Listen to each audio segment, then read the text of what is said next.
Hello, home bosses. I have a confession to make. I'm terrible at sticking to exercise. I bought a rowing machine. I used it 3 times. Then I bought an exercise bike.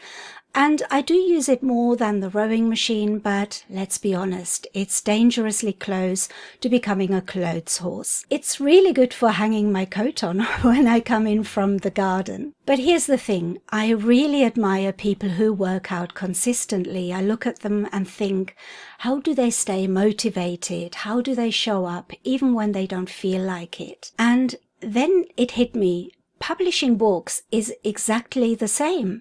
If you don't show up consistently, you won't see results. So today, let's talk about how self-publishing is like a workout, and more importantly, how to make sure you don't quit before you see success. One thing I've learned from fitness, or let's be real, from watching fit people, is the concept of progressive overload. That's the idea that you don't start with heavy weights. You start small and increase gradually. Think about it. If I suddenly tried to deadlift 100 kilos, for example, I'd probably break something, most likely myself. But if I start small and build up, I get stronger over time. And self-publishing works the same way. If you're new, don't stress about making 100 grand a month or becoming a bestseller overnight. Just focus on small, manageable goals. So, for example, sell 1 more book this week, or get 1 more email subscriber today, or create 1 more book this month. If you focus on improving by just 1% every day, imagine where you'll be in a year.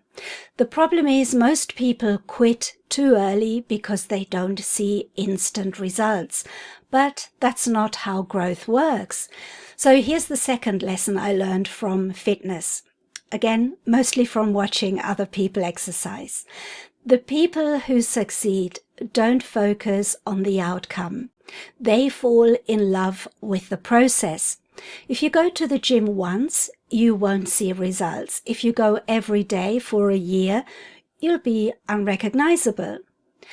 Same with self-publishing. If you publish 1 book and wait for magic to happen, nothing happens. But if you publish consistently, build an audience, and market regularly, everything compounds over time. It's like posting on social media. 1 post won't change your business, but posting every day for a year, you'll have an engaged audience. And 1 email won't grow your email list, but sending hundreds of emails over time, you'll build a loyal customer base. The trick is to make it a habit. The people who succeed in self-publishing, they aren't necessarily the most talented. They're the ones who just keep going. Okay, now here's the hard truth though. The beginning is always the hardest.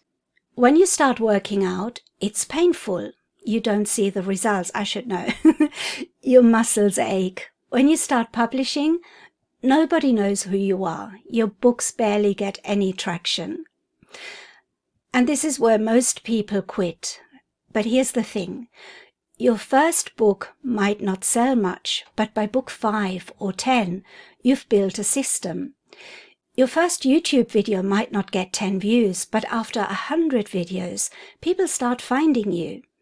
Your first email list might start with 3 subscribers, but after a year of consistency, you could have thousands.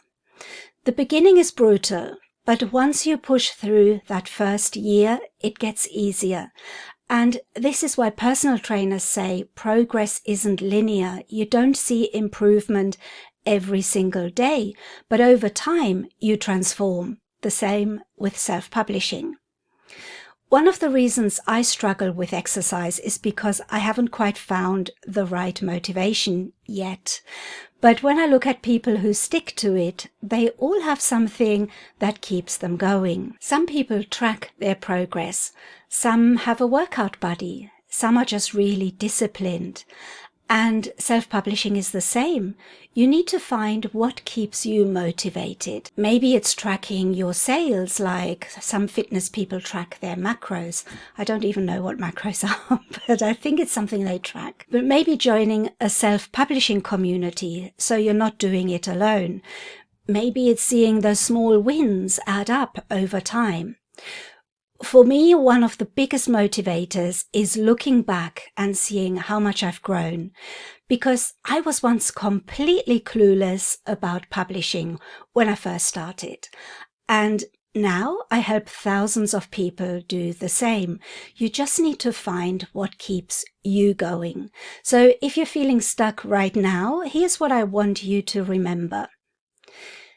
Take it step by step. Small wins lead to big results. And fall in love with the process. If publishing becomes part of your routine, you'll never burn out. And understand that success compounds. The work you're doing today may not pay off immediately, but in a year, your entire business could look very different. If you're serious about growing your self-publishing business, don't worry about perfect strategies. Just start, publish the book, send the email, make the TikTok video, because at the end of the day, the only people who succeed are the ones who keep going. And if this resonated with you, let me know in the comments what's been the hardest part of self-publishing for you. Are you just starting? Are you struggling? Or are you seeing progress? I'd love to hear from you. And if you want more help growing your self-publishing business, check out my free email list below this video, where I'm going to share exclusive tips and strategies. And don't forget to subscribe if you found this helpful. I post new videos every week on self-publishing, marketing, and mindset. So thank you so much for watching today, and I'll see you again in my next video. Bye-bye.